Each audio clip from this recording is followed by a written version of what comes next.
Hey, business besties, welcome back to Female Founder World. It's Jasmine here. I'm the host of the show. And today I'm chatting with Brynn Putnam. She is the founder and former CEO of Mirror and the founder and CEO of Board. Brynn, welcome to the show. Thank you so much for having me.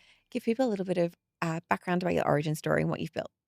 I grew up here in New York. I'm a native New Yorker. I spent most of my early life actually as a ballerina. From the age of 3 into my late 20s, I was a professional dancer, which led me into the world of fitness. So, teaching fitness was my side hustle when I was dancing. And when I retired, I opened a chain of bricks and mortar gyms called Refined Method, which ultimately led me to create Mirror, which was a way of bringing the studio experience I had created in home through a digital smart mirror.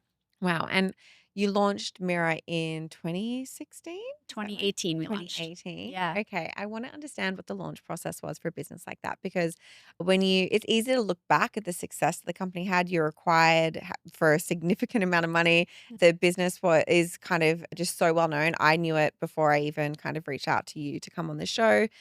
But I'd love to talk about those early days of how I guess, like the things that you did that set up for that trajectory. What were some of the first things that you did when you started the company? So I come from obviously a very untraditional background. I had never had a job. I'd never worked in an office. I had no technical skills, but I had a vision of who the customer was and what they wanted because the customer was me. I was newly pregnant Mhm. and trying to figure out how to bring the studio experience home for myself. And so the first thing I did was just try to validate that this idea I had in my mind of seeing content through a one-way mirror would work. So I bought a cheap Android tablet on Amazon and a piece of one-way glass, and I read a bunch of Reddit chains, and I figured out how to put text onto this tablet and just validated that seeing content through a mirror was going to work. And then from there, I didn't build something functional at all. I built an animated video and a beautiful brand book, just sort of showing what the experience would be like for my customer. And I used that then to raise my first round of venture funding and eventually build out a team and build the real thing. Yeah, I haven't heard many stories of, like, the ballerina to tech CEO, like, I pipeline. know. Tell me if you find any of I'll them. let I'd you like to know. meet them. I'll definitely let you know. Okay, so you basically, like, in the beginning, it was around the vision and what this could be, and then selling that to people who could help fund you and get you where you wanted Exactly. to go. Mhm. How much did you raise in the beginning? Do we talk about this? Is it all public? Yeah, Yeah. yeah, we raised, $3 million of venture funding with our first round Okay. and hired our first engineers and first people to actually build out the tech product, and the product spec at that time was really just a few bullets written on a napkin that I had written, and we actually stayed very true to that vision throughout the building process of kind of the few things that I thought was important for the customer. And what did the product look like the first time when you launched it? It looked very much how it looked in the end. It's Yeah. a full length mirror, about 1 inch deep in this sort of beautiful bronze frame. When it was off, it was a regular mirror. And when it was on, you could see yourself reflected and your instructor speaking to you and all your classmates and all of your metrics in one single display. It must have been something that was confusing for people in the beginning to understand what it was and how it worked. Yeah. Did you find that? And how did you kind of, like, overcome that through education and marketing? Yeah. So early days, sort of traditional business sense is you want to do customer interviews and customer surveys. You want to do a lot of research to sort of validate what you're building. And so because I'd never built anything before, really, I tried that. We tried to do these interviews and research studies, but because we were creating a new category that didn't exist, we were building a faster horse. No one liked the idea. No one understood what the idea was. And we didn't really have anything nice looking to show them. And so ultimately just had to sort of say, you know, I believe in what we're building and we're going to build it. And once it's there, if you build it, they will come. It was a product I wanted and I felt there was others like me. But early days, it was very hard because we were creating a new category. People weren't searching for fitness mirrors at that point. Ultimately, they were. We created a category and others followed us, but not in the early days. Okay, I want to go back to the quote where you just said about building a faster horse because Yeah. that refers to the invention of the car, right? Yep. So people Yeah. who are wondering about that. Yeah. Something I do think about a lot when I'm talking to founders is when to take on that feedback from your community and your customers and build what they're asking for versus when to trust in your vision that the thing that you're creating is something that just doesn't exist and you can see the future and you can see what people are going to want. How Yeah. do you, like, what advice do you have for people who are trying to differentiate between that? I mean, to me, that's what makes a leader. That's what Yeah. a good leader is. That's what vision Mm. is you should take as much input as possible. You should talk to your customers. You should look at product data. You should look at research. You should get opinions from your team and experts. But ultimately, that's what it is to be a leader, is that you ingest all that data and you make a decision and you do it quickly and decisively. And you can always change course, but ultimately, I think people follow leaders because they are deciders and they can help sort of paint the vision of the future and where the team is going. Right in the beginning, where were the first customers coming from for Mira? That was the interesting part. I think that was honestly when we sort of knew we had something. So we did a big reveal on the stage at TechCrunch Disrupt and turned our website live. And one of my investors reached out and said, I bought my mirror. Am I the first one? And I looked at the sales and, we'd been live for a few minutes and he wasn't the first one. He wasn't the 10th one. He wasn't the 50th one. We had sold a lot of mirrors and I didn't recognize any of them. Wow. And that was sort of, I think, when we realized that we were really onto something was when people who were not friends and family, were seeing the vision. Wow. And then as you're kind of building the business and growing, like what were some of those sources for customer acquisition? So we sort of knew because it was a premium product, it was a $1,500 price point, and it was a new category, as you said. We were creating the fitness mirror that we needed to seem like a bigger brand and a more established brand because people had to feel they could trust Yeah. us, that the company was going to be there, that the product was going to be high quality, wasn't going to break. And so we actually used sort of like big company marketing tactics. We bought billboards and subway ads and Super Bowl TV commercials, but we did it in a very scrappy way. So we were buying these sort of remnant ads and leftover stock of How things. do you do that? There are agencies that will help Yeah. you sort of buy, sort of discounted, but we sort of inundated people with sort of big advertisements. And we made a point of doing sort of very targeted celebrity outreach. So we gifted with no expectation of celebrities posting or sharing. But what started to happen that was not intended was sort of the network effects of using the product then actually kicked in within the celebrity community. So celebrity one would see it and then their stylist would see it and the stylist would bring it to their clientele or their friends or their makeup artist or their agent. So some of our earliest sort of network effects of the product was within the celebrity community of Los Angeles, which became very helpful for us then to sort of amplify our marketing. How does somebody get their product to a celebrity in the beginning? Like what's the process of doing that? Things that are entirely unscalable. So you try to figure out friends of friends of friends. In our case, we were working with a stylist on our trainer outfits who happened to know a makeup artist who knew a dog walker who knew a friend. But again, I think if you have a product that is good, customers are people. And so if they see something that they want, they'll use it and they'll recommend it. When you talk about the marketing that you were doing in the early days and just like the nature of the product that you've created, the thing that comes to mind is, oh, this is a really expensive thing to do, even if you're being super, super scrappy. Can you talk me through a little bit more about the funding story and like how you funded the business throughout those years? Yeah, so we were definitely very fortunate that our business was being developed in a period where venture capital was more readily available and flowing. And because we did see sort of quick and early success, we were able to raise subsequent funding rounds. So I think we raised ultimately about $70 million Mhm. all in before we were acquired. Probably 40 million of it was prior to launching even. So it was really just on the concept, the vision, and the early product without really any sales data or traction. So part of that was honestly was the time in which we were building, which was a great time for venture capital. And then part of it was just we started to sell, we started to grow, and the business started to fuel itself. I want to understand a little bit more about the process of the acquisition. You sold Mira for $500 million to Lululemon within 2 years of launching. Can you tell me the story about how that happened? Well, I think for me, our relationship with Lululemon was a multi-year relationship. I had worked with them when I was a fitness instructor, a local fitness instructor here in New York as a brand ambassador. So I was familiar with the company and the values. And then when we were at Mir, they became an early investor and we partnered with them to make fitness content using some of their ambassadors. So we had worked together, we were familiar with each other. And, we weren't for sale. We were a less than 2-year-old company. We were growing very quickly. But when Lululemon sort of came to us and said, we feel like we would be better, we'd be stronger together. It felt like sort of one of those once in a lifetime opportunities. Throughout the course of running your business, you're always sort of selling your business. You're selling pieces of your business to Yeah. investors. Ultimately, you are potentially selling via an IPO or an acquisition. So it's really a question of how much at what time and to who. So I think part of your job as a CEO is to be very familiar with the landscape of how your business potentially could be sold over time. When you signed that deal and it went through, what did you do the next day? Like, what was your how did you feel? What did you do? Well, you have to keep running the business at Yeah. that point. For us, Like, peace and going on a yacht. I'm done. yeah.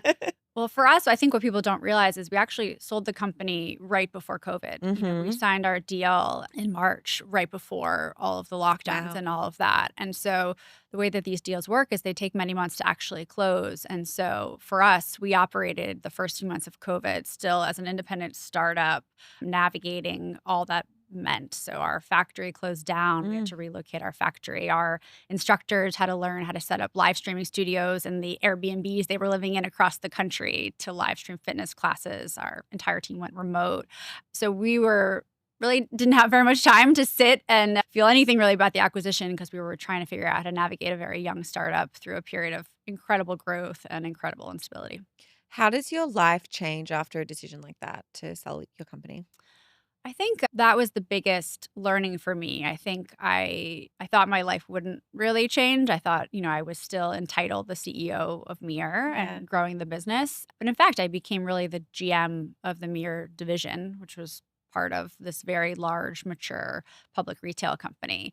So I had gone from being really a decisive, aggressive solo founder to someone who was navigating a very complex matrix organization and having to learn about what it meant to be part of a public company. You then went on pretty soon after to launch another company. Now you're the founder and CEO of Board. First of all, tell us what Board does and a little bit about the business. Yeah. So Board is a 24-inch touchscreen that sits on a table in a beautiful wooden frame. And most touchscreens only recognize 10 fingers. Mhm. So you can only play with two hands. What our technology allows you to do is have an unlimited number of fingers touching and gesturing on the screen, as well as use physical pieces, game pieces. So our board knows if you put down the knife, it's over here, it's slicing, or you put down the rocket, it's over here and it's shooting. So we've created a way of playing games all together, face to face, sitting around a table using these physical pieces. So it's a new kind of game console.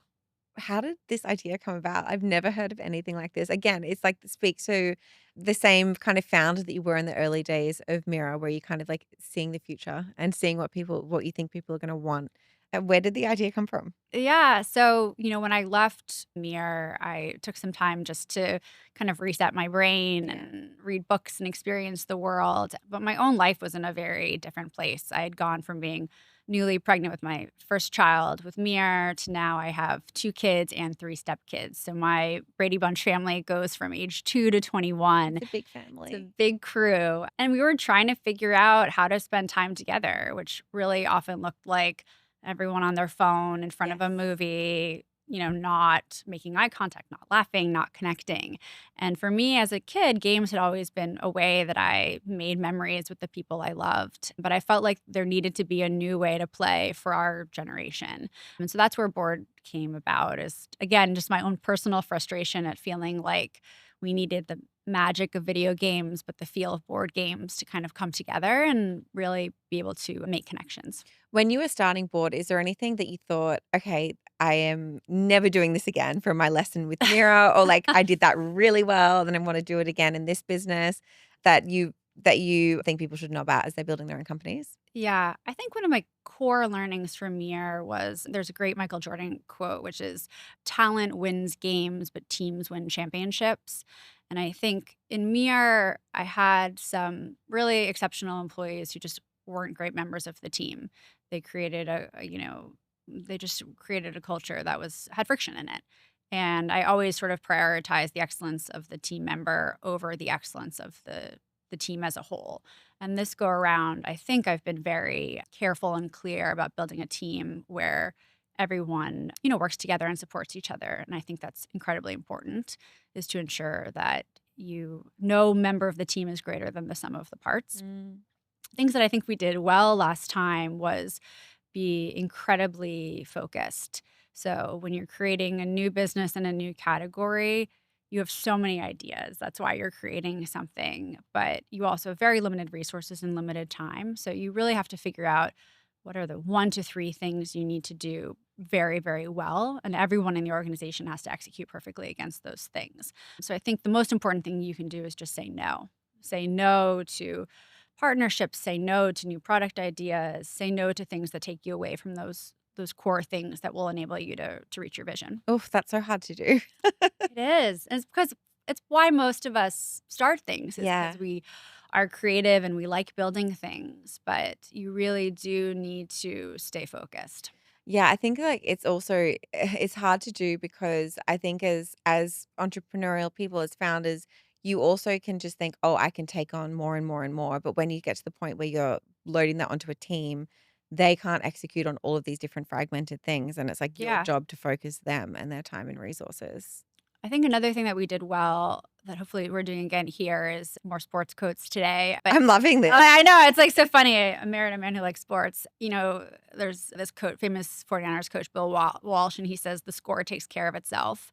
And I think that has been crucial to our success is if you build a team where everyone from the receptionist to the CEO executes really well at a high level day to day, victory comes. Yes. Whereas when you spend a lot of time kind of obsessing about what will happen in the future, will we win, will we lose, what does the outcome look like? I think you lose your way. So really focusing on just creating a culture of really great executors. How do you do that though? Like really practically speaking, how do you do that? I think it's the tone that you set as a leader. Yeah. So, I think spending obviously you have to be aware of what the competition is doing. You have to be aware of macro trends and things happening in the world, but spending too much time kind of looking outside or discussing the far out future or too much time either dwelling on success or failure, I think creates a culture of distraction versus really focusing on what do we need to do today to be excellent. What about fundraising and funding? Were there any lessons that you took from Mira that you've brought into the second business? Fundraising is a tough one. I think the core lesson for me is people sometimes think that investors are sort of like aliens, like that's like a totally different, person that you're talking to, but Mhm. investors really are just customers. So they have biases and interests. And so I think really learning who the investor is, who are their stakeholders, how are they making their decisions, and then you're selling them just like you're selling your end customer. And so crafting a story that makes sense for that audience. Interesting. And what has the funding story been for Board so far? We've raised 15 million to date for board, most of it from people I worked with previously at Mirror, which has been great. Do you invest in businesses? Are you an angel investor? I do. I invest a little bit in businesses. I think something I've learned about myself is I'm not a great investor. I'm really an operator. I'm a hands-on operator. Yeah. But if there are places where I feel like I can be specifically or uniquely helpful, I do. Something that we were talking about before we hit record was around taste and why you think that's important for entrepreneurs. I'm really curious about your thoughts here. Yeah, to me, I think taste is really probably the most or one of the most important things you can have as an entrepreneur. Just having a clear sense of what you like and what you don't like and why, because you're going to have a lot of opinions that sort of surround you and try to steer you. But having that internal sense as to your own taste, I think is critical. When you say that, I think, okay, I know what I like, but I do feel like there are so many external voices that can dilute that and algorithms can dilute that. And how do you stay true to that as you're building and as you kind of have all of these voices around you? I think it's just recognizing that that's why you're a leader. That's what the leader needs to do and That's your should job. do. That's the yeah. That's the job description is taking opinions and input from everywhere. But ultimately, it's your job to sort of synthesize and decide and do it quickly and decisively. Mm. Because I think where cultures really go awry is when you have a leader who is constantly changing the direction of the ship, it makes it really hard to navigate. So absorb the opinions of your team, your customer, your surveys, your data, your experts, but ultimately you've got to steer the ship. One of the notes that I have here from you, we did a little bit of like pre-show prep, and you spoke about how you know when you're building Mirror, you couldn't just rely on paid marketing, and so I want to dig into that a little bit more about like what was fueling that growth. Yeah, I think definitely one of the core learnings of Mir is you reach a certain ceiling of growth off of paid marketing channels, and ultimately you need to think about building, what are called network effects, sort of referral loops into your core product.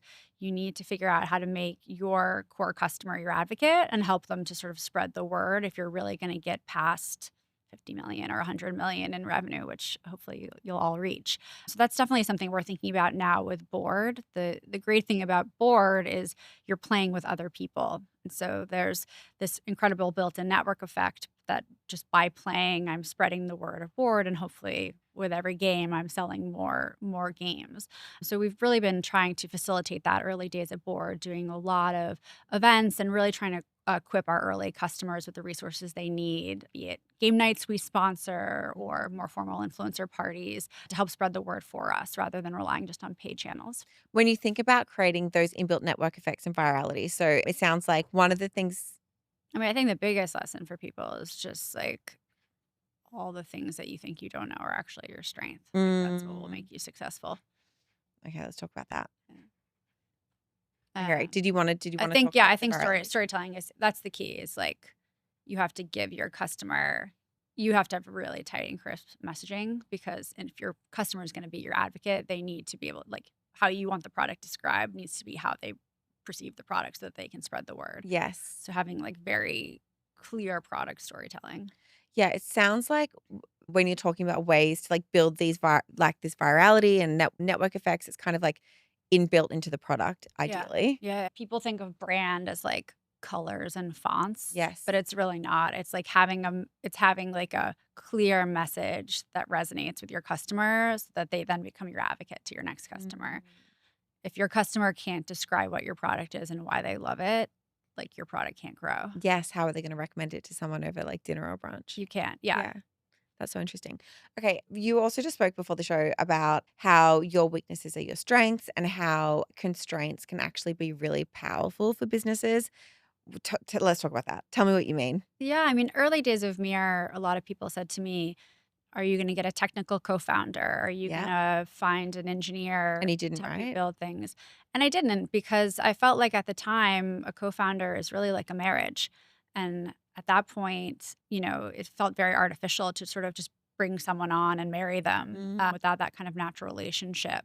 And so I think it's in fact was really our strength was that I didn't have that technical background because when you can build things and you have those skills, sometimes I think you overbuild, you over engineer. Whereas because my focus was really the customer and the customer's needs, I think we stayed very focused on building just to the customer and kind of hacking away some of the inessential things that we might have done if I was more technical. That's such an interesting perspective, because I can imagine that you would have had that pressure to, like, bring someone in, especially as, like, a first time founder, a female founder. I'm sure that a lot of investors were saying, like, where is the technical co-founder coming in here?" Always, and I mean, even still today, now I'm building in games. I have no experience in Yeah. games. I'm not a gamer. You won't find me with Call of Duty and my headset on, but I think it's really been a strength. I think it's been a strength of our team that I'm, I'm who we're building for. I'm building Yes. for people who don't consider themselves gamers, but they want to play with people that they love and play as a way to bring people together. And so our games are hopefully really fun and accessible. And instead of controllers and joysticks, we're using pieces to manipulate the games because I come from that perspective of someone who wants things to be really fun and intuitive and accessible. Whereas I think if I came from deep in games, you'd probably see a very different product. Yes, and also just the way that you're explaining the product as well, it just, like, feels so much more, like, tactile and, like, community focused and Yeah. just such a different experience. Yep. Yeah, interesting. It's definitely, I think what your unique perspective is your strength. So you should lean into your strength and build products that take advantage of what you uniquely are good at. There are a lot of women in this community who are building products based on a gap that they experience in their own lives, and so I think it's really interesting for you to reflect that back of how you have done that in both businesses and how it has, like, actually been the superpower behind why you were so successful. Yeah, absolutely. And I mean, even my first business, I was starting a gym and the only space that I could rent was a room in a church. And the catch was every Sunday I had to give the room back to the church for Sunday services. And every Monday I turned it into a gym. So we couldn't put traditional gym equipment into the space. And I ended up basically like inventing a wall-mounted cable tower that used sailing lines and pulleys and elastic bands, and that was my first real foray into wall-mounted exercise equipment, which then Mm. ultimately led to Mir. But that was really born out of the fact that I couldn't afford a bigger space, I couldn't afford fancy gym equipment, but it was critical, and that was sort of what led to ultimately the success of Mir. Wow. The last thing I want to ask you is for a resource recommendation or a couple of resource recommendations for everyone who's out there building something and they're inspired by your story. What can they read? What can they do? What's a habit that they can pick up that can get them closer to the kind of success you've had? I think for me, the key is to just surround yourself with beauty and creativity. So I would say get a museum membership, get a symphony ticket, go to the ballet, go to a show. So try to find a way to immerse yourself in creativity and culture and try to refine your own taste and your own vision. I think that's really the best way to build something incredible and also to refresh yourself. I love that. And also get out of your algorithm and Get out of the algorithm, put down the phone, and go see some art. I love that. Thank you so much, Brynn. Thank you for coming on the show. Where can people find you and where can they find Board? You can find us at board.fun, and you can find us on Instagram also at board.fun. I just wanted to end the show with a quick shout out to all of our paid Business Besties subscribers. For $12.99 a month, you get access to a weekly live call with mentors who we handpick from this podcast community. These are founders who have been on the show, experts and operators that are helping to build their businesses. And we want to give you access in a small group setting on live calls every single week so that you can get the mentorship and advice that you need to take your business to the next level. In addition to the live calls and the community, you also get access to a big database of workshop recordings, group coaching call recordings, templates, contact lists, and just all of the tools and resources that you need to make this business a success. Head to bestie.femalefounderworld.com or the link in the show notes to sign up now.